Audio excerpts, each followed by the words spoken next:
Hello guys, good morning to everyone. Welcome to Sir Mio's Garden. Sir Mio Vlogs is here. Please do like, share, and subscribe.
to Mozambique, Madagascar, Mauritius, and other nearby islands on the Indian Ocean.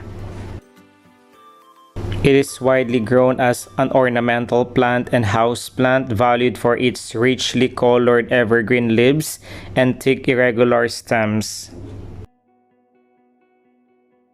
Next on the list is Sampaguita, or its scientific name is Jasminum sambac, is a sweetly scented tropical flower belonging to the wide genus of jasmines, Jasminum. Sampaguita is the common name of the species Jasminum sambac.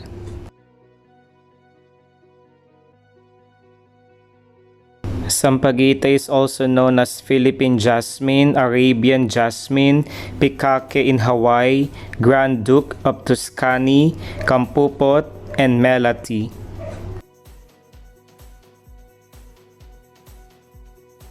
You know what, guys? What I do really love about this plant, Sampaguita, is because this is a symbol of courage and hope for most Filipinos. So have it now, plant this in your home. Next on the list is this plant. Unlike other species of hibiscus, which are grown for their exotic looking flowers, the red lip hibiscus, scientific name is Hibiscus acetosella, is cultivated for its beautiful foliage, just like this. This plant is native to East Africa. Red lip hibiscus shrubs are reminiscent of Japanese maple trees, not only in the color of the foliage, but in the shape of the leaves, depending on its variety.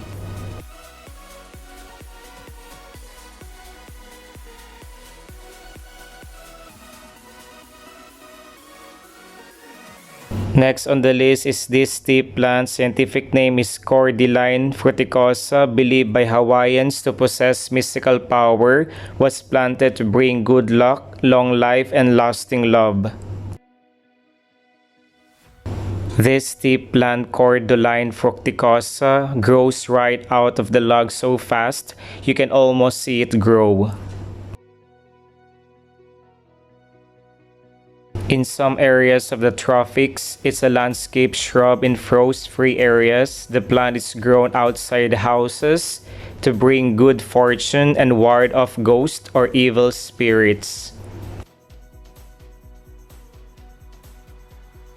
Saving the best for last is oregano. It's said to promote good fortune and good health, and has been used in magic spells since ancient times to bring happiness, luck, and of course, protection. Thank you so much for your love and support to Sir Miyu Vlogs. God bless us all. Enjoy the rest of your day. Stay beautiful and safe.